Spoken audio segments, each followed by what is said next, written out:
Hi, everybody. Please bear with me. I wanted to share this link live with other people. I'm doing it live because I really just want to have interaction. So maybe if I'm lucky, let me see. Maybe if I'm lucky, I'm not sure how good the audio will be. I'm not using my headphones. So bear with me technology wise. I'm going to see if I can share the link of the live while we're live. I don't have my iPad with me, so that was the original intention. So bear with me at the beginning of this. Hopefully I'll come back and edit it out. Okay, it's not gonna let me, I don't think. Let me see.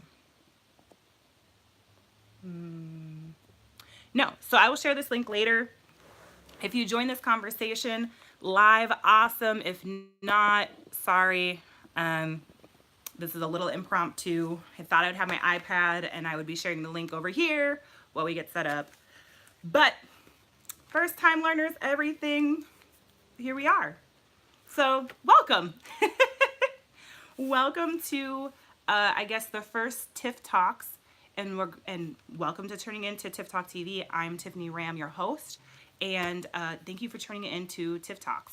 I don't know what this segment eventually will be called, but today's topic is financial abuse, the ugly cousin to domestic violence and intimate partner abuse, and what is financial infidelity. So today is a little different. I am definitely an academic and I love giving you statistics and I love giving you data and information. But I'm doing something a little different today. So bear with me technology wise and bear with me in general. Like I said, just want to make sure I can see what's going on here. So today we're talking about financial abuse and financial infidelity. And before we start having that conversation, I want a few disclaimers. We are live. So if you join this talk, just know this is a safe space. Not just this live talk conversation, but once it goes live, this continues to be a safe space. TIFF Talk TV is a place for safe space in regards to difficult conversations and courageous conversations. So just know if you have any hate comments that you post, any discouraging comments, anything bashing victims of domestic violence, anything in that nature, they will be deleted. So if not during the live, they will be deleted later. And you'll learn why very quickly. So just know this is a safe space. If you are a professional, whether it be a therapist, a mental health practitioner, a hospital worker, a medical worker, whatever brings you to this live for whatever reason, just know this is a safe space. This is a place for you to learn best practices with engaging in people, specifically survivors of financial abuse or people currently in a financially abusive situation. So just know this is geared towards that audience. If that's not you, you need to get out of here probably. So before I jump into everything, let me say this. I want to break down definitions. I want people to know what we're talking about when we talk about financial abuse. One of the startling statistics is that 99% of domestic violence victims also are victims of financial abuse. If you know anything about power and control and the dynamics of the abuse cycle, which I'll be talking about shortly, what you can expect from the talk, is that they use financial abuse as a way to control their victims. So again, 99% of all domestic violence victims are also victims of financial abuse. So I want to describe to you what is the definition of financial abuse. Then I'm going to talk about financial infidelity and psychological abuse so we understand where we're going. So what can you expect from this talk? As the description says, we are having a very intimate talk today about financial abuse, financial infidelity, and more importantly, my testimony. Well, I think one day I will be able to consider myself an advocate, an expert on this topic. Maybe after years of discussing it and advocating for it, I actually am a survivor of financial abuse, slowly escalating towards domestic violence, but not in a closed fist domestic violence situation, thankfully. I definitely did receive threats and insinuatively, physically threatening behaviors, but this talk is specifically from my personal experience and from a clinical lens of my personal experience. So I'm going to use my personal testimony to walk you through the cycle of abuse, what you can expect to hear today, definitions of financial abuse, financial infidelity, and psychological abuse. You're going to also hear the breakdown of the stages of change in regards to how it relates to victims of financial abuse. What are the stages of change as practitioners? Where can you identify the need? What are some of the things a person experiencing financial abuse might say, what that looks like based on my testimony? You'll kind of hear what that looks like. And then most importantly, also teaching you the cycle of abuse, the stages of change. And then I know a lot of you are going to tune in because you're going to want to know, well, Tiffany, how did that happen to you? I'm sharing this today to break down that financial abuse can literally, like domestic violence, happen to anyone. And in my case, I'm going to share with you the factors that led to me going out of my way to hide it from family and friends and professionals, my career professionals. And I'm going to break down how shame, guilt, and your social status might actually prevent you from sharing what you're going through, and as part of the compounding factors to why you stay in such a relationship once you recognize it's happened. So we're going to break down denial. We're going to break down the grief process. Grief is involved. So let's just get into terminology. Let's get into the stages of the cycle of abuse and how could it happen to someone like me. Let me tell you a little bit about myself. I do have a master's in clinical social work. I also have a bachelor's of science in social work with a minor in Spanish, or a major in Spanish, sorry. And I have over 13 years of experience in social service. I am a former high school social worker, elementary school social worker, 501c3 nonprofit founder and executive director. I was a pillar in my community. I had, at one point, my nonprofit had served over 300 people in 1 year. My small nonprofit served over 300 people in 1 year. My ex-husband actually proposed to me marriage on stage of our scholarship pageant in front of 300 people. So when we talk about factors that perpetuate you not wanting to report to people what's happening to you and leaving an abusive relationship, part of that is embarrassment and public shame. Me, did I want to admit that as a public figure, as a trained social worker, a person trained in how to prevent this from happening to you and other people, that I had allowed this to take place in my life? Absolutely not. So here we are, facing the shame and the guilt so I can help empower the rest of you and educate the rest of you. One, maybe to recognize it in your own life and prevent it, to recognize it in a family member or a friend's life so they can prevent it or help them get out of it. And also as professionals, practitioners, how do you recognize it, not just in your clients, but possibly also in your coworkers? This is a serious situation. Financial abuse has tons of factors, so let's talk about it. First and foremost, let's actually define. This specific definition is from the American Psychiatric Association, so you can go to their website. This is the working terminology that most states use, most mental health professionals use in describing economic or financial abuse. Economic or financial abuse involves restricting access to resources such as bank accounts, spending money, funds for household expenses, telephone communication, transportation, and or medical care. In my experience, I experienced all of those at some point in my relationship. In regards to psychological abuse, or what a lot of people term emotional abuse, I'm going to break down, it's a long description. This is also actually adapted from the American Medical Association, but I might cut it off a little bit. You'll get the gist of what psychological abuse happens, and I'm letting you know these definitions so we can use them further in the conversation. Psychological abuse refers to acts such as degradation, humiliation, intimidation, and threats of harm, intense criticizing, insulting, belittling, ridiculing, name-calling that have the effect of making a person believe they are not worthwhile and keep them under the control of the abuser. Verbal threats of abuse, harm, or torture directed at an individual, the family, children, friends, companions, animals, stock animals, or property. Physical and social isolation that separates someone from social support networks. Extreme jealousy and possessiveness, accusations of infidelity, repeated threats of abandonment, divorce, or initiating an affair if the individual fails to comply with the abuser's wish, monitoring movements and driving fast and recklessly to frighten someone. Again, in my experience, unfortunately, everything but actual threats of physical harm to me or my family took place.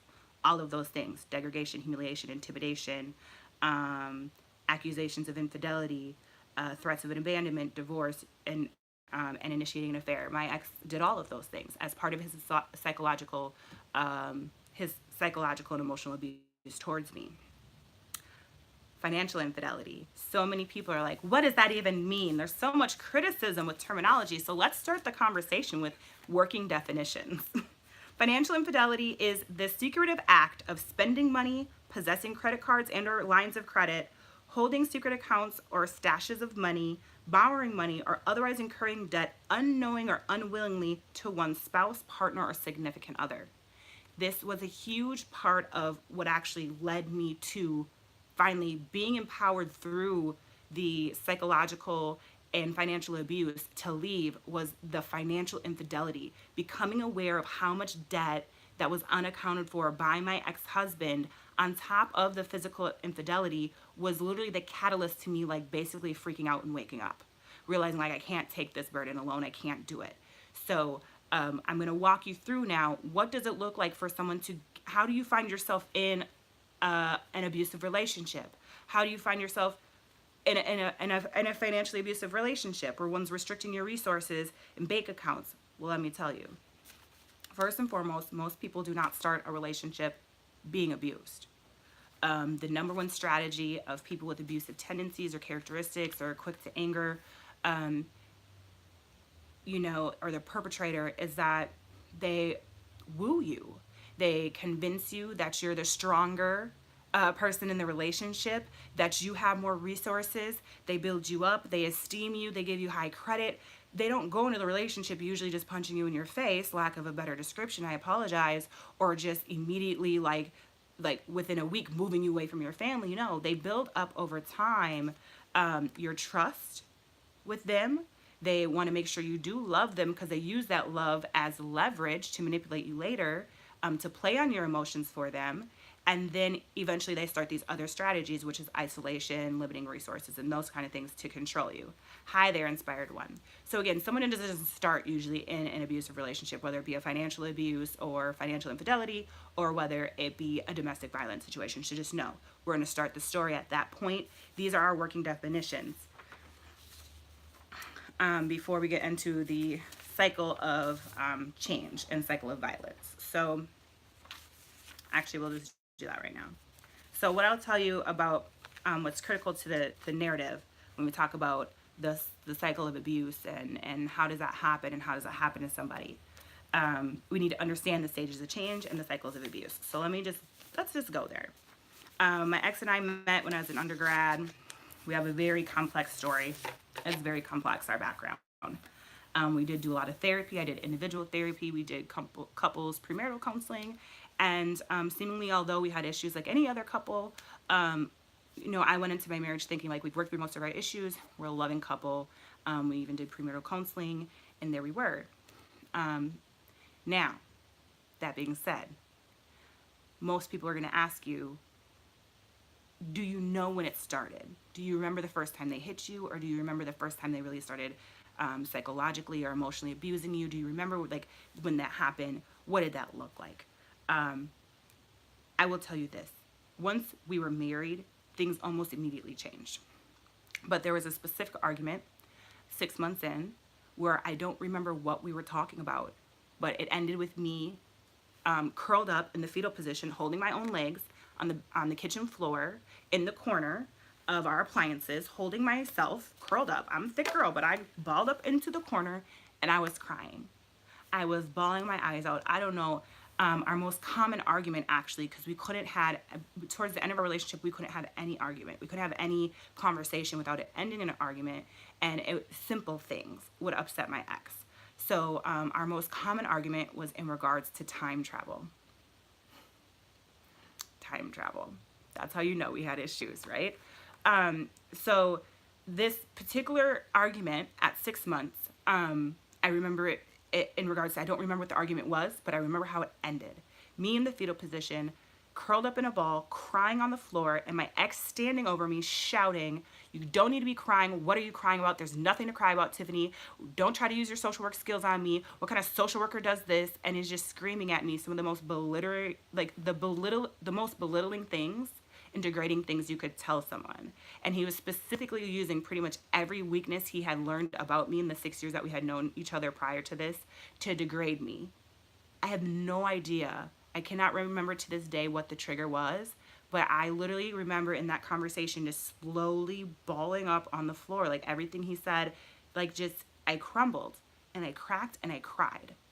I cried and I cried, and the more he screamed at me not to cry, the more I cried. I could not stop crying, no matter how much he screamed at me. And then finally, at one moment, I was like, God help me. So I literally just remember I started praying. You guys, when I tell you, he would get so mad when I would pray. And then I learned just to be quiet, or I would just pray through it anyways, because I'm like, if you don't like Jesus, what are you going to do? The backstory to that is that his mother was our pastor, and we were church going, tithing people. So you should want your wife to tithe, pray through, hard times. But I was there on the floor, I was crying, and he was just screaming, irate, belittling things to me. I do not even remember what we were talking about. We could have been talking about a kale salad. I don't know. But I remember that very, very vividly because a lot of our arguments would go that direction.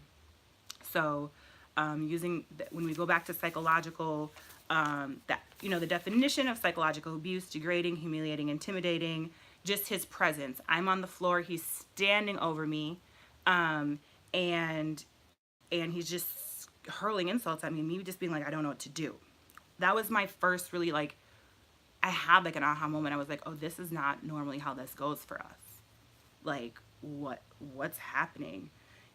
So in regards to the cycle of violence or the cycle of abuse, where does that fit in?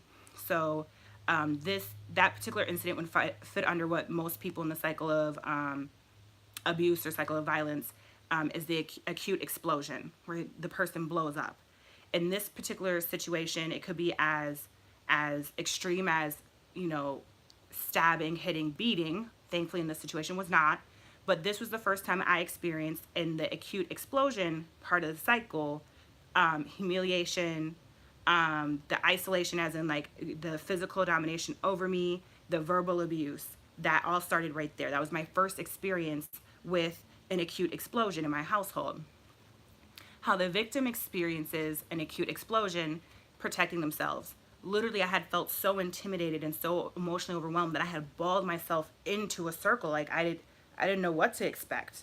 Like my first response was like, holy balls, like what's happening? That particular time I did not call the police. I tried to calm him. Like at first, before I started melting, I was like, why are you yelling at me? Like, this isn't that serious. This, like, why is this conversation going this way? I didn't know what to do. I'm trying to calm him. And we'll talk about the other options later. So that was our first acute explosion 6 months into our marriage. And then we go to the next phase, which is honeymoon. We had this huge explosion. And I remember, I think it was that day or the next day, he apologized, and I think he like bought me some wine and was particularly affectionate and just very apologetic. And promises, he's going to work on our communication, and he knows we had committed to not trying to raise our voices at each other. That was actually a commitment we had made through our premarital counseling, that we weren't going to raise our voices at each other from both of our backgrounds from childhood. Like, we thought we were adults enough to have conversations without raising our voice. And then here we were breaking that already with each other. And so we went, the honeymoon phase and the cycle of violence looks like, for the batterer, they beg for forgiveness, they say they're sorry, promises to get help, counseling, go to church. This happens regularly in the cycle when I continue to tell my story. Enlist family support. I'll never do it again, wants to make love. That happened often. In my background, you'll see in some of my other social media posts, sexual interaction as intimacy was really important to me. So like anytime later in my testimony, any time where he felt he did something wrong, he would first withhold affection for like a few days, and then he would come to the honeymoon stage, which is like, oh, let's have affection again, let's make up, let him buying me gifts, that kind of thing would come later. So wants to make love, declares love, might even cry. At some points in our relationship, he had done that, like crying to beg for forgiveness or whatever. That did happen as well. How the victim experiences the honeymoon stage: we agree to stay or to forgive them. We returns or takes back the batterers, whatever they did. Attempts to stop legal proceedings if like we had left, and maybe now we're like, oh, we feel bad, so we're gonna come back.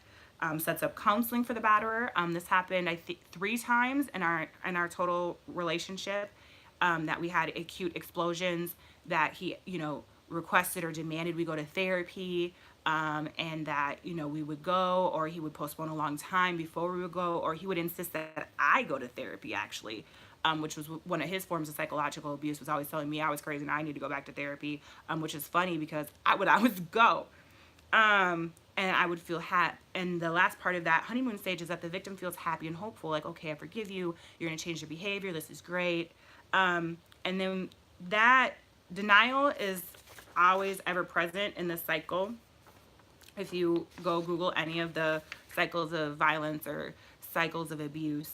And so the honeymoon stage and the acute explosion, those can all happen within hours or within days. The cycle doesn't have a set length of time, right? So that all happened within like the same day or the next day, the first acute explosion. That's how I experienced it, you know? And that's how a lot of people experience it. Like, it catches you off guard. You didn't anticipate it the first time. And so the first time an acute explosion happens, like, you're ready to make so many excuses for them. Like, oh, that's never happened before. Like, oh, they might have just been stressed out. And you take all the excuses they give you because you love them now. And you're in this relationship and you're committed to it. So the first time you hit honeymoon stage, almost exclusively for most financial abuse and domestic violence victims, is that like you want to believe them because you're equally invested in this relationship and you love them and you want to believe they love you too. Well, then you go to the tension building stage, which can have huge effects on anxiety. To be honest, it's most often the honeymoon stage or the tension building stage at which you might meet a client, or that someone might disclose to you discomfort in a relationship. Most often than not, people are going to try to hide the acute explosion, actually, which is what I did. I went out of my way to cover up to my family how often acute explosions were happening, how badly they really made me feel, how significantly they were contributing to my anxiety and depression symptoms, and just I went out of my way. Why? Because I'm a mental health professional. I'm over here coaching other people how to deal with this. Why I didn't want to admit this happened to me and was continuously happening to me. So the first incident happened 6 months into our marriage, and then we probably had an acute explosion every 2 to 3 months. That was his cycle. You could count on my ex having an acute explosion every 2 to 3 months. So our honeymoon stage, honestly, was probably, in the beginning, it was the whole like 2 to 3 months, and then maybe like a week or two of like the tension building portion. But as we went through our marriage, the honeymoon stage was shorter, 2 to 3 days, and then we were in tension building most of the time. So let me describe to you what tension building is. The tension building section describes the batterer: moody, nitpicky, put downs, yelling, drinking, drugs, threatening, withdrawn affection, criticisms, sullen. Okay?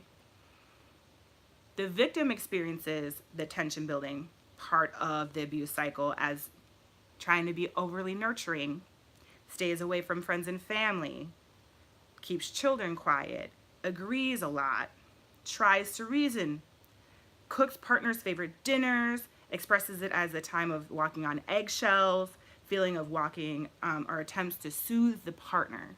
So this is where, me being a social worker, I was like fully engaged in my social worker skills at all times when I was in tension building mode. When it was tension building mode, I was using every day at work my social worker skills, and then coming home and doing my best to try to just really dial down the tension that was clearly building in my household.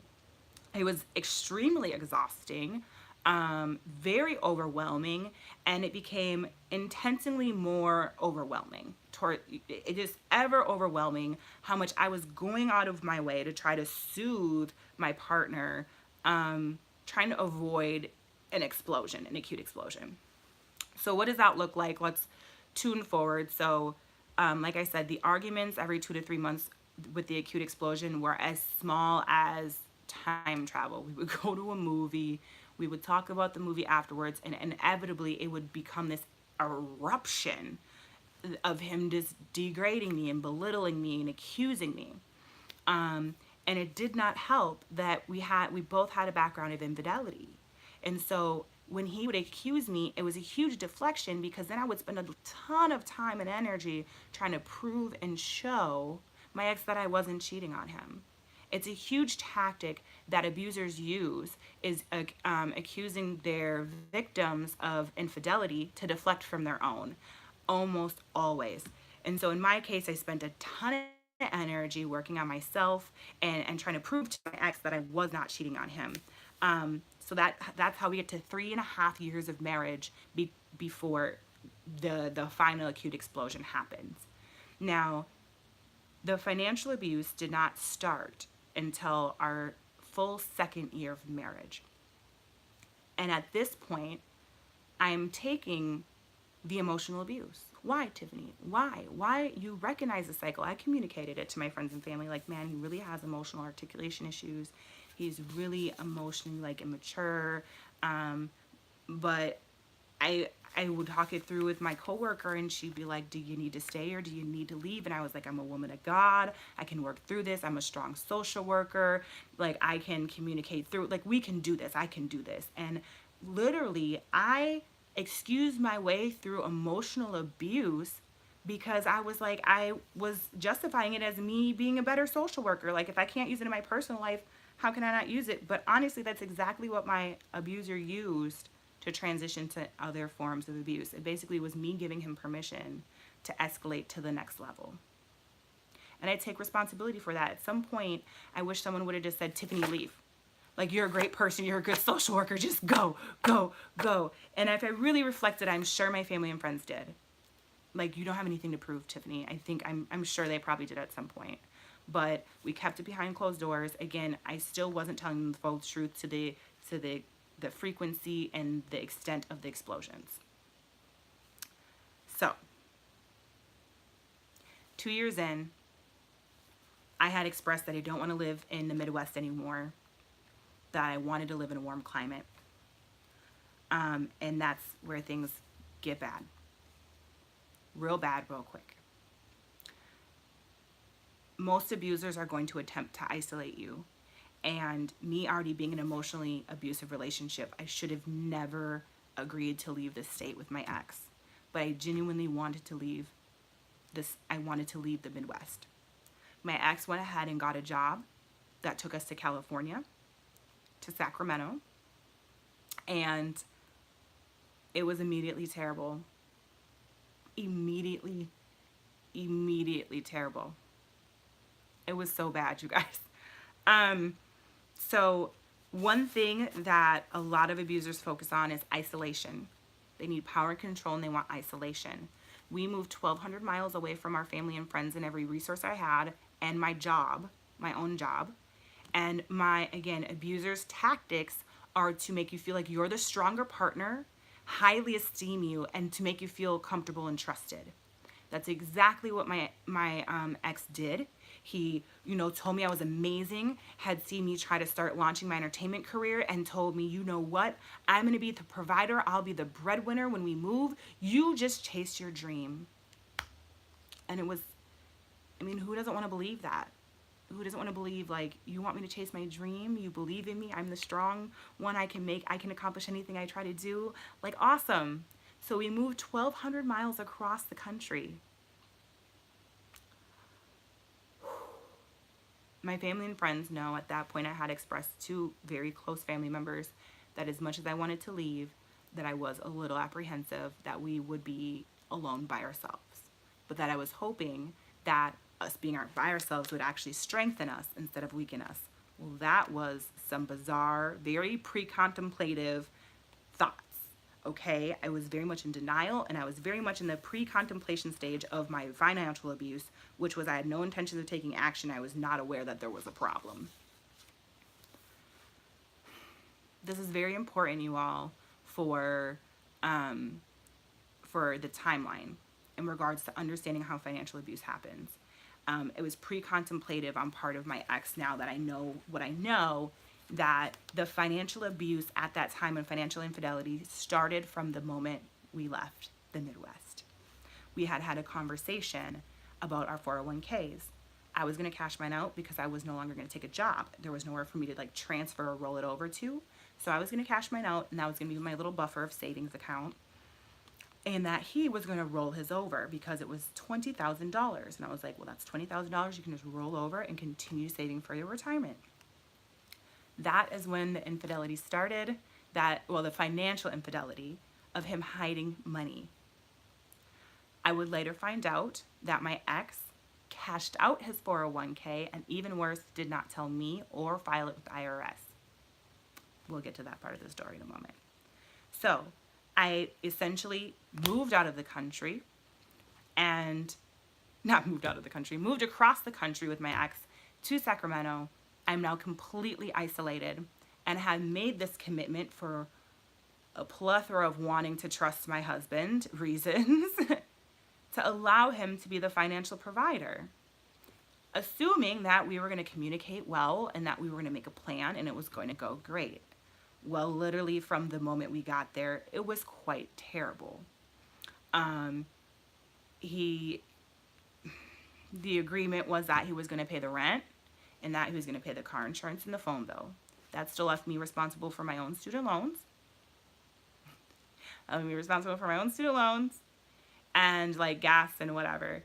And so originally what essentially happened, because I wasn't working full time when I got there, is that I started using my savings to pay my student loans so I wouldn't get behind. And eventually I started using my savings to pay for things that he started not paying for. We agreed on an allowance or a budget together of what was acceptable, but how are we going to pay for these things? The reality was that he had taken a pay increase, but it didn't actually make up for my loss of income. And I knew that. So how he truly isolated me, not just physically, that was step one. But step two was financially, was not actually paying for all of my expenses. So I eventually dwindled down my savings account. Within 8 months of being in Sacramento, I had no more savings, and I had realized very quickly that we had a financial situation and didn't really know what to do about it. So my ex had told me that he had these 2 credit cards that got really good rates on the points for like travel, for like airline points or whatever. So he had said, you know what, to streamline our finances so we can monitor and track it, I'm going to give you these 2 credit cards. He's like, I only want you to use one for like gas and food and one for something else. But use this one way more than the other because it gets better points. I was like, okay. My weekly allowance, for you all to understand what was going on, $100 a week for groceries for both of us. Now, for some of you, like, that's a lot. Oh my gosh. But at that point, we had transitioned to eating organic, and I cooked every meal. And so I wasn't going out to like fast food restaurants or anything like that. So at that time, so $100 a week to eat all organic for every meal. And then my gas allowance for the week was $40. And I didn't really have an expenditure allowance. It was groceries, gas. And if I wanted to go shopping or if I wanted to buy something else, like I'd have to kind of explain it before I went or when I got there. And so what happened is that my ex actually was tracking those transactions live in action, to his Apple Watch. He could see every transaction live in action, and these were not my credit cards. I was not an authorized like co-applicant on these cards. I didn't have the passwords to these cards. I didn't have passwords to any of his bank information, and it was quite the situation. But I just had to be thankful that my husband was, allowing me to pursue my dream and supporting me in becoming an actress and doing television and all of that. And so I just went with it, because by the time I realized how bad it was, I didn't know how to explain to my family and friends that I had a situation until they caught me. This may happen to you all, your clients, your coworkers. Tread softly, because my family had to tread softly, and they did. They tried to nudge me and get me conscious, and I was in pre-contemplation and contemplation. We'll get to those stages in a second. What does that look like? So I remember the first time that I was like, oh crap, this is a problem because someone else is noticing. I remember there's 2 trips most years that I take, a birthday trip for both my best friends. And so I had paid for I had saved from my side work, like for the airfare and the hotel, but my ex, I was using the credit cards for my daily meals from my allowance.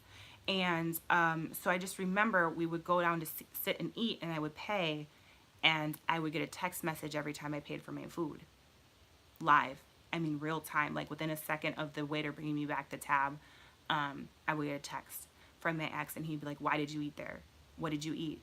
Why are you eating again? And I mean, these aren't like I was going to $200 restaurants or whatever. Like, we're talking like $20 meals in Vegas or a $20 meal in Orlando. And every time, by the third time it happened, in both situations, the trip to Vegas and the trip to Orlando, my friends were just like, what's that about? And me just being like, oh, he's just, he's just making sure I'm not going over the budget. Like, just being mindful because, one income. And they just looked at me like, this didn't used to happen. What? He literally just texts you every time you ate food. Like, you have to eat, Tiffany. And I was like, yeah, I know. Like, I have to eat. I know. He's just like being mindful of the budget. Like, like they're like, what?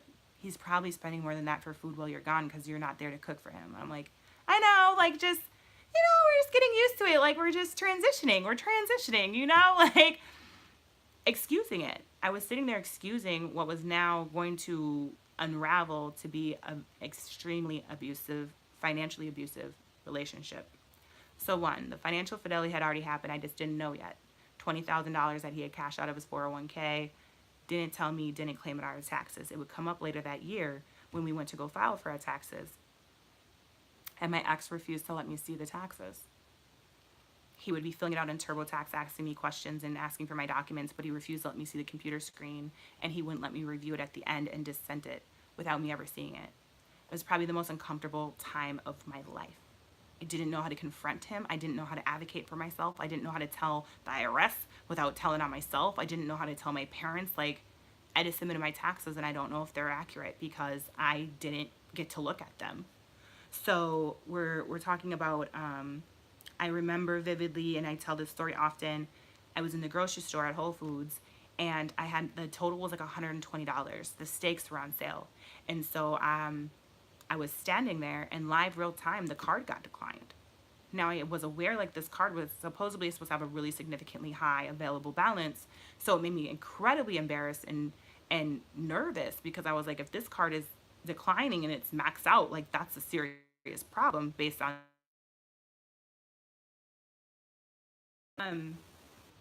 so anyways. So I remember in Whole Foods him freezing it, and I called him. I was like, what's going on? Why is the card declining? He said, Tiffany, why are you spending $120 on groceries? It was like, well, there's steaks on sale and like they're never this low, so I just bought a few extras so we can freeze them and have them in the freezer. Are you sure? Yeah, you can see the steaks when I get home. Well, okay, fine. And then he unfroze it because he had live action, real time access to the credit cards. I was terrified. I was embarrassed, I was overwhelmed, and I was terrified. So I knew something was not right. I was in pre-contemplation. We're running out of time. So let me get to these stages so we can talk about it. How does this happen? How does one get stuck? How do you stay there? By the time that this all happened, I had no more savings. I had been paying my student loans from my savings account. I had been paying other small bills that I was afraid to ask him to help with. Because anytime I asked about money, he'd be like, I'm helping you chase your dream. You get to go whenever you want to San Francisco to audition for gigs. Like, I got it handled. Anytime I'd ask, and I was like, again, the cycle of violence and cycle of abuse is he would basically just bully me into not asking questions. I would be in that tension building stage where I just didn't want to make him upset. There was a period of 6 months where literally I just didn't really talk at home. And I finally called him one day and I was like, dude, I think you think we're really happy, but I'm not because I haven't been being myself. I don't speak. Have you noticed I don't even talk anymore? And he blew up. He couldn't handle it.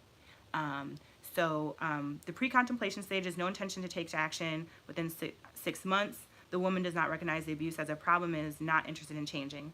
By this time that we had moved to Sacramento, by the time he had isolated me from my friends and family, had he transitioned me to cards only. 1 week I had begged him, because every time we get in a fight, then he'd be like, you're spending too much, you're out of control, you need to calm down. And I would be like, what do you mean? I don't have access to the account, so I don't really see like the daily spending or like anything. You literally track every transaction, live transaction. If you didn't like it, you would freeze it. And I was like, and I don't have access to these cards to know their balances. Like, either give me access or put me on a cash allowance. So at one point I had asked him for a cash allowance. It lasted 1 week. He gave me $140 cash for the groceries and the gas. At the end of the week, I had $20 left over. And he asked me what I did with the $120. I said, well, I bought our groceries for the week and I got gas. He blew up. He didn't believe me. I had no idea what he thought I did with the $120. We had groceries and I had gas. And I had $20 left over. And he's like, well, what are you going to do with that $20? And I was like, oh, I'll probably roll it into next week's allowance. Like I was a 12-year-old. And he didn't like it. He said, no, I'm just going to put you on the cards, because he needed to see. He didn't like giving me cash because he needed to see every single transaction that I did. He wanted to see when I pumped gas and where I was when I pumped the gas. He wanted to see which grocery store I went to, how much I spent there. It got very uncomfortable very quick, because he would accuse me of overspending and doing all this ridiculous spending, and I had no proof of what was happening because I had no access to the accounts. None. So by that point, I had moved on to contemplation. This intends to take action within 6 months. That's a rough description of contemplation stage of change. But in regards to a woman in an abusive situation or financial abuse, what it means is the woman recognizes the abuse as a problem and has increasing awareness of the pros and cons of change. At this point, I had recognized we had a problem, but I also acknowledged I have no savings account, I have no full-time job, I am 1,200 miles away from friends and family, and I'm completely embarrassed and ashamed and feel guilt towards myself for allowing it to happen. That's a lot of factors when you're trying to consider leaving someone who emotionally and financially abuses you every day. The number one thing a financial abuser will do to you is limit your resources and isolate you from friends and family. I was terrified. And then the next step of my life happened, and I had to make a huge change, and I had to make a huge consideration. And this is where the tables turn. I'm in the contemplation stage when our lease is up in Sacramento and we have an opportunity. My ex proposes to me that we downsize our 2-bedroom, 2-bath in Sacramento to a 1-bedroom in Sacramento and a studio apartment in LA for me, so I can continue to work more in LA. Now, as much as I wanted to believe that my husband was just proposing this as an opportunity for me to continue to chase my dream vigorously, I also knew at least this gives me an out. The small subconscious of me was like, if he's not really loving and supportive, this might be the step towards opportunity. So I embraced my husband, I embraced the idea, I looked for a place, I found a place in LA, and I moved into the place in LA. Now, the original plan, you all, was that I chase my dream vigorously Monday through Friday, and I come home every weekend on the weekends to Sacramento and live happily ever with my husband who supports my dreams. But quickly, that was not the case. Financial abusers, and especially people escalating towards domestic violence, want to extremely isolate you while also controlling you. My ex had 100% control over my finances and also knew how to isolate me from all my friends and family and even him. He began to cheat on me and physically isolate me from having access to him. If you control my finances to drive or fly or train or bus back to Sacramento, you control my access to you and my access to anything else. So he was isolating my access to him as well as my friends and family. I was 100% completely alone in LA. When I realized that my ex-husband was cheating on me and financially trapping me. The signs started to become very clear when I would call to talk to him about things and he just wouldn't be available. It became very clear when I would call and say I'm going to come home for the weekend and he'd be like, no, just what if a gig comes up and you just, then you'll be here. You're going to miss an opportunity. You know something's up, ladies, when your husband does not want you to come home for the weekend. You've been gone all week and he's like, nah, just stay down there. He didn't care if I stayed down there because he knew he tracked every little record. He would know where I was going, how much gas I'm pumping, where am I pumping it, what am I eating, how often am I eating out. Probably could even assume who with based on the purchases. So I had no resources. I was on a strict allowance and being monitored with every move. Also, P.S. he was on the lease to the apartment. He was the one paying for the Wi-Fi, and what is the other important factor here? My phone, the Wi-Fi. There's another thing that was very like isolating and interesting. So yeah, so he knew like everything that was happening at all times with me, and he was cheating on me. When I really realized he was cheating on me, the financial abuse became even more uncomfortable. I was like, you're gonna cheat on me, and you have me trapped. So you want to cheat on me, but you don't want to let me go. That was a pivotal moment in my life. You have trapped me here with no other way out. You know that I have no other way out, and you're cheating on me. I was devastated. So people wonder, Tiffany, what happened?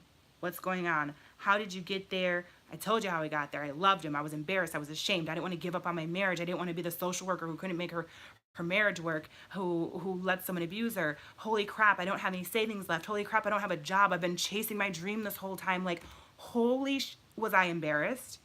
I was guilty. I felt so guilty for this downward spiral. How did I go from being a woman with a savings account and investments and leading a nonprofit to the woman who has nothing, and I'm trapped in Los Angeles? And I don't want to tell anybody anything. I'm supposed to be this devout Christian wife who's chasing her dream, who has this loving, supportive husband. I was devastated. I was terribly devastated. Oops, sorry guys. So, I don't know what's going on here. I'm trying to wrap it up. So there might be a part 2 to this, because I want to get to the education and like how do you help your clients and stuff. I might do a second video on that. So at this point, I'm in contemplation. I recognize their abuse is the problem. It's increasing awareness of the pros and cons to change, but I don't have access to resources. This man controls my phone, my Wi-Fi, my car insurance, my medical insurance. I have a rare stomach condition. I need medical insurance. Like literally, I need medical insurance. He controls medical insurance, phone, Wi-Fi, car insurance, the rent to the apartment. I can't afford this lease on my own. Like, he knows that I have no full-time job. So I'm terrified. My parents are 1,200 miles away. My friends and family are 1,200 miles away. So I realize he's cheating on me. It's pretty obvious. And I moved to preparation stage, but not fast enough. This happens to a lot of women. When we realize there's a problem, maybe with the therapist or with their friends or family, and we recognize there's an issue, maybe we're even ready to leave, and we go into preparation stage, which is you intend to take action within the next 30 days, is taking some behavioral steps in that direction. That's where a lot of people say, when do you take responsibility for yourself? Yeah, how did I let myself, like, I was paying my own bills from my savings account because I wanted to be responsible, right? I'm like, I don't want to let my student loans default. I don't want to, like, have bad credit because I wasn't paying my bills. So I dwindled down my savings account justifiably because I was like, I want to be responsible. I want to pay my bills. And that's how he isolated me. He knew that's what I was doing. And I told him that's what I was doing. So I wasn't having financial infidelity. I was being honest, like, hey, babe, because you're not paying that and I'm not working, like I'm doing this and whatever. So I got to preparation stage when I realized he was cheating on me. But it wasn't fast enough. I got to preparation stage and I was like, okay, I'm already in LA.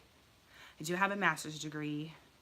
How do I like make enough either full-time, sorry, I have to get out of here very quickly, so I'm trying to wrap this up.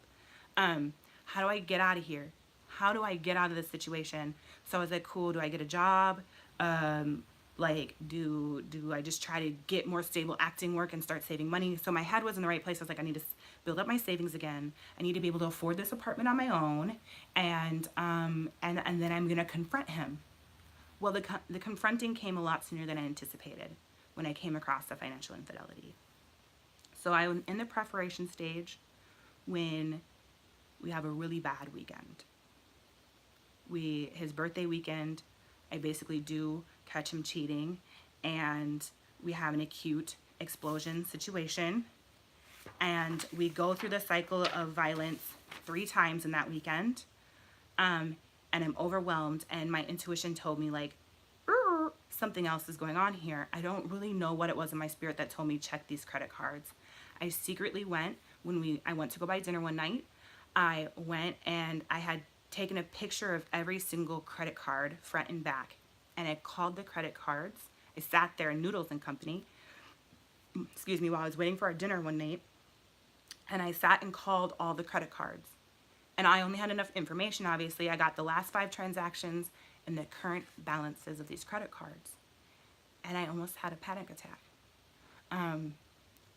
I sat in the Noodles and Company and calculated that my ex had $28,000 of $30,000 available across 7 different credit cards, 3 of only which I knew about, and I almost had a panic attack. I realized that I was married to someone who was not only physically cheating on me, but financially hiding over $30,000 in credit card debt I didn't know about. He had told me they were using the credit cards each month and he was paying them off to manage our budget and get frequent flyer miles. And I realized that at no point is he paying these cards off. The minimum payments don't even add up to the amount that it just, and none of it added up. And I went immediately from preparation to action. I went from preparation, woman recognizes the abuse as a problem, intends to change and has a developed plan, to action. Change, overt behavior. The action plan for me was the woman is actively engaged in making changes related to ending the abuse. I literally was like, I'm going to confront him. I'm going to give him the opportunity to tell me what the heck is going on. And if he doesn't, I have to leave.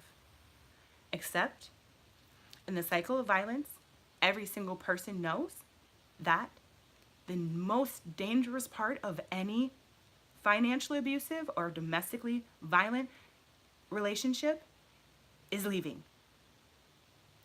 80%, I think the recent statistic is 85% of all domestic violence related homicides is after the person left the relationship.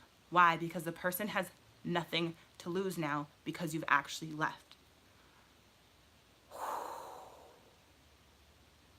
When I confronted my ex, I knew retaliation was a possibility, but I was not ready, you all, for what happened. What happened to me is what most financial abuse victims fear and is very much so a real problem.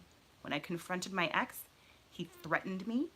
He attempted, it was denied, but he attempted to get a restraining order to protect his cell phone and his Apple Watch to protect his cheating and any other financial secrets he was hiding, so financial and physical infidelity. And he proceeded to immediately shut off every credit card and my phone. I'm in Sacramento. I confronted him, and I now at least wanted to escape to Los Angeles to regroup and figure out what my real plan was, because I didn't actually plan to go from preparation to action that fast. My plan was like, okay, just pretend, play nice, go back into the tension building stage or the honeymoon stage, save some money, just get a backup plan, get a backup plan, get a backup plan, get a backup plan. But I couldn't. I didn't realize $30,000. I freaked out. What $30,000 in credit card debt. Wow. He freaked out. He did what many abusers did in the acute explosion. He immediately, within 3 days of me leaving the first time after the acute explosion, he went into honeymoon stage. He texted me within 3 days of isolation after the acute explosion. He went straight into apologizing, a long text message about how he's sorry. He just needs some time to think, give him some time and some space. And then he did what a lot of people do in the honeymoon stage, ask forgiveness. He then texts me, I think something's wrong with me. I think I'm depressed. I need to see the doctor. I'm going to start therapy as soon as possible. You all, I just needed to buy myself time. I didn't know what I was doing. I wanted him to tell me the truth. I wanted to believe him. We've been through this cycle multiple times before, but this was on a new level. He had been cheating on me physically. I had proof of that. He'd been obviously financially unfaithful, and at this point, like, all stakes, all holds bar. I need the truth. I need you to not keep perpetuating the cycle. We've done acute explosion, honeymoon tension. We've done that so many times. $30,000 in credit card debt was enough for me to be like, yo, this is not popping. I wish I would have woke up earlier. I wish I would have woke up earlier. I wish I wouldn't have participated in this cycle, but it happened. And $30,000 and cheating later, I woke up and I told him no. I said, okay, if you go to the therapist, I want a release of information. because so many times he said he was going to go to therapy and he never went. Now we're 800 or what, 500, 600 miles away from each other. You're in Los Angeles, I'm in Sacramento. I said, I'm going to need proof that you're doing the things that you say you're going to do to fix this. You're lying to me. He looked me straight in my face and told me he had $1,000 balance on each card. When I know, I checked for myself, that's not the truth. You lied straight to my face. So I was like, no, no, no. So I confronted him one more time, and he threatened me. What a lot of people threaten is this. He threatened divorce. I came back after like 5 days of like being away in LA, and I came back and I confronted him again, like last ditch effort. Well, actually it was a check on him, you guys. I'm a mental health professional, and he told me he thought he was depressed. I lost a friend to suicide. I thought he was gonna kill himself. I did. And when I went to go confront him, he actually had barricaded the door, and I walked in on him like passed out. I thought he was dead. I thought my ex was dead. This is something that abusers use often, is the threat of homicide or suicide, and I had thought he killed himself. Instead, he wakes up, he freaks out, and he threatens me with divorce. I had a moment, what they call it, combative, mutual combative domestic violence. I had a moment where I stood up for myself. He threatened me. You're just crazy. What are you talking about? He's like, I just want a divorce. And for the first time in our entire marriage, I said, okay. And I said the one thing that you probably should never say to a financial abuser, but it was the only choice I had, which was, well, you're still going to pay me. I knew. I had come into the full fruition of understanding what had happened to me. You stranded me in LA, you've been financially crippling me, and now you're going to tell me you're going to divorce me and estrange me as what? A way to make me afraid to stay and submit? I was done. I said, fine, but you're going to pay me. And I left. That same day, he tried to bully me and threaten me with the restraining order. I went and got my own, because as he threatened me with the restraining order, he also threatened me. He said, he was saying things like, if you don't give me time and space, if you keep pursuing this, if you keep pushing me, then everything's going to be bad for you. Like, you can't even imagine how bad things will be for you. Those are the threats I got from him. I continued to get threats like that via email, voicemail, text message over the 8 months of our divorce, but in the first 3 months were the worst. He consistently was turning my phone on and off, service, turning my Wi-Fi on and off. At that point, I had no access to any credit cards. He closed all the bank accounts, and it was bad. It was really, really bad. I was in fear of retaliation at any point. He was still on the lease to my apartment, had a key to the apartment. I didn't sleep well. I had to figure out how I'm going to get gas money. So when people ask, how did this happen to you, and why didn't you leave sooner? This happens to domestic violence victims. They don't have any resources. Why don't you leave? Because I don't have anywhere to go. A huge source of homelessness for domestic violence victims is because they have been financially abused. They have no resources. They have nowhere to go. So they eventually have to choose homelessness over abuse. So the closure to my story is that I used the court system to apply for temporary spousal support and eventually for alimony to give me the freedom to rebuild my life. I'm not free yet, you all. I have 4 or 5 months left of alimony, and I know that the danger in my situation comes when the connection is no longer there. I know that once the alimony stops, I'm in grave danger of my ex retaliating or reaching out again in another way, because the alimony is actually still a connection to him. So I'm doing this advocacy now to let you know that this process is very dangerous. It's very emotionally taxing. And so many people ask questions, Tiffany, why didn't you do it? Why didn't you leave sooner? How didn't you know? Because no one wants to think that they're a victim. No one wants to put themselves in that position. But the cycle is real. So I will do a part 2 to explain the intricate details of pursuing temporary spousal support. Just know it's a resource to you all. Temporary spousal support is not because you're trying to leech off someone. It's not because they you want them to be with them or connected to them. Temporary spousal support is actually looped into family court as well as domestic violence court as a way, because we know statistically that financial abuse is the #1 way to terrorize a victim and keep them in domestic violence situations. Temporary spousal support is your tool. If you're listening and you have a client or you have a friend or family member, know that the court system is there to support you, to help you exit this very, very, very scary, dangerous, and emotionally taxing situation. Don't let anybody tell you that you're a gold digger or that you're the abuser or that why would you want your abuser's money. Don't let them manipulate you out of a resource that's there to help protect you, regain your life and your identity and your safety. To this day, I have people write me messages, naughty, nasty messages, talking about, oh, you're just a gold digger and why would you want your abuser's money? Well, because he put me in this position. He put me in a position to not be able to provide for myself all the way yet. It's quite an ordeal. You messed up my credit in the process of doing all of this, jeopardized my housing situation, my licensure. I was terrified that I would lose my social work licensure or that I'd be less credible as a therapist because I experienced this in my life. But thankfully, people are very understanding, and unfortunately, this is very common. So no, don't let someone convince you not to access a resource because you shouldn't want your abuser's money. That is a resource for you. If they made you dependent on them, they're dependent until you're independent again. So I will eventually sometime this week repost this and put links to domestic violence resources. To different financial resources. I really appreciate the Allstate Foundation for starting the Purple Purse Foundation, which is geared towards domestic violence and financial abuse resources. So just know we understand there are huge barriers to leaving emotionally, financially, and domestically violent situations. So abusive situations. So there's resources now. We're becoming more and more aware of that. So just know that there's resources available.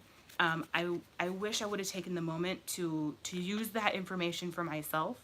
I represented myself in court. I did a lot of paperwork. And honestly, besides like some credit repair services and spousal support, I felt a burden not to utilize those resources so other women can. But now as an advocate, I'm like, use every resource you can. Do what you need to do to rebuild your life and escape a dangerous situation. I'm very thankful that I have not ever been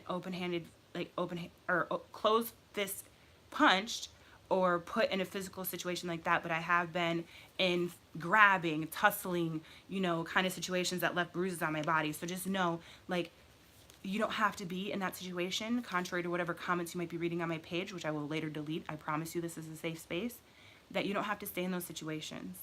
Ladies and gentlemen, it happens to men and women. You don't have to stay in a financially abusive situation.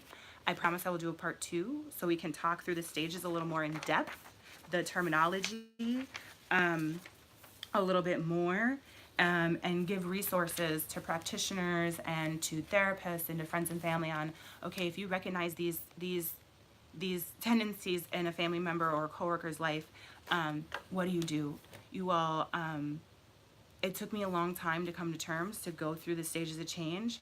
And then by the time I was ready to make a change, like the change happened way faster than I was ready for. And that happens sometimes with domestic violence. Like they realize right away after like in a huge acute situation, like I need to leave today.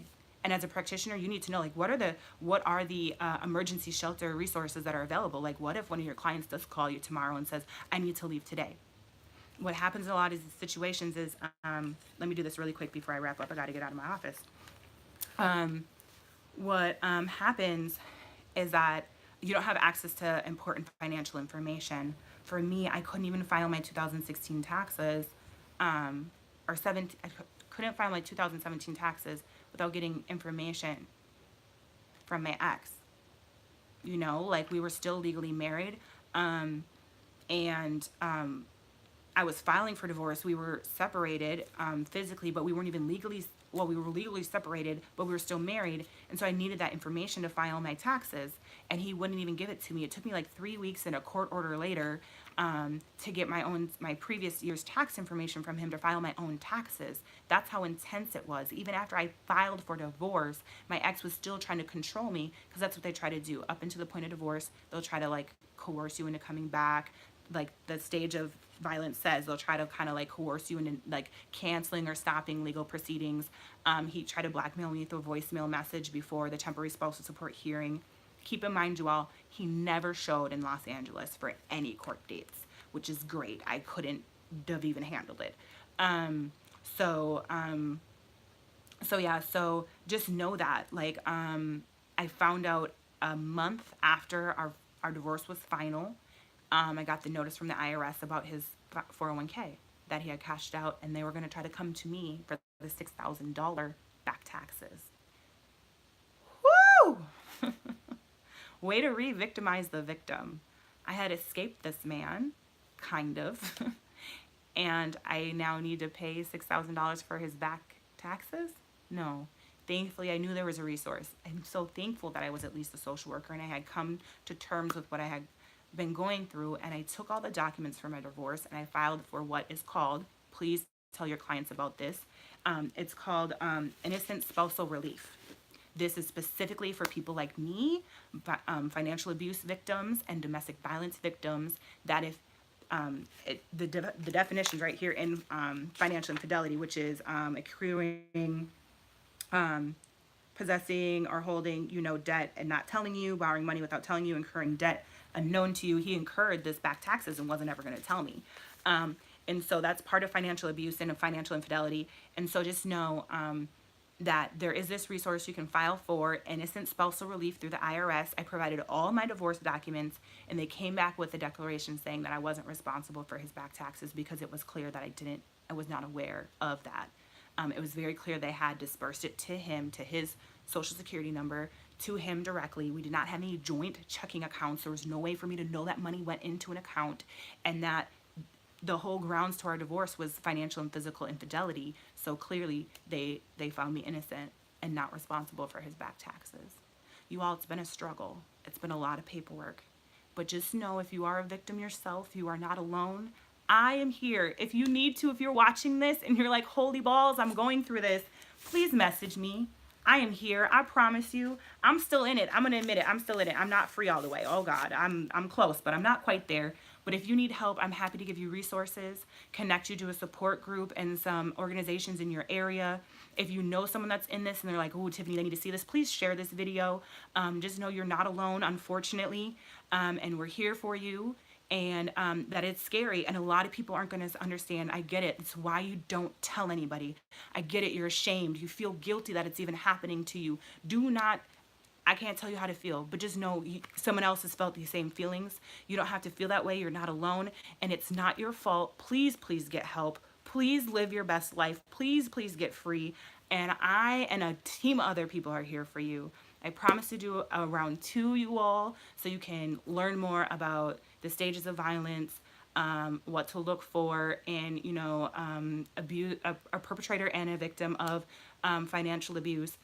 This is just the beginning of my work, you all, because, like I said, I'm still recovering credit. That's a huge part of people who've experienced financial abuse. Often, abusers will take out credit cards in the victim's name instead and accrue debt in the victim's name. I'm just thankful that didn't happen.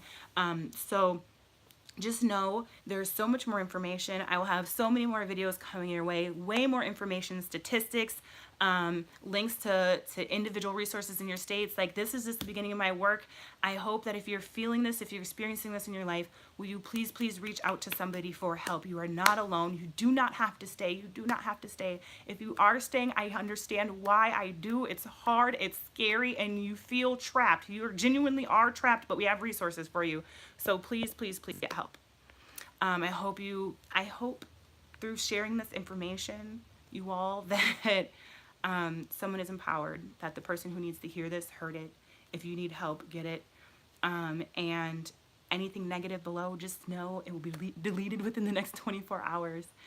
This is a safe space for survivors, of domestic violence or financial abuse. This space is for practitioners and family members seeking information. So yeah, if there's anything negative down here, I promise it will be deleted. This is a safe space. Please ask your questions if you're a practitioner or a family member, a community member. If you want to know more, I'm happy to post links to resources and keep you all in the loop. If you are looking for a speaker in your area and you want me to share this, a condensed version of this story and this information, or what to look for, warning signs, all that, you can book me. I'm going to start updating my website and stuff, so follow me at Tiff Talk TV. I'll start posting how you can book me to speak in your area.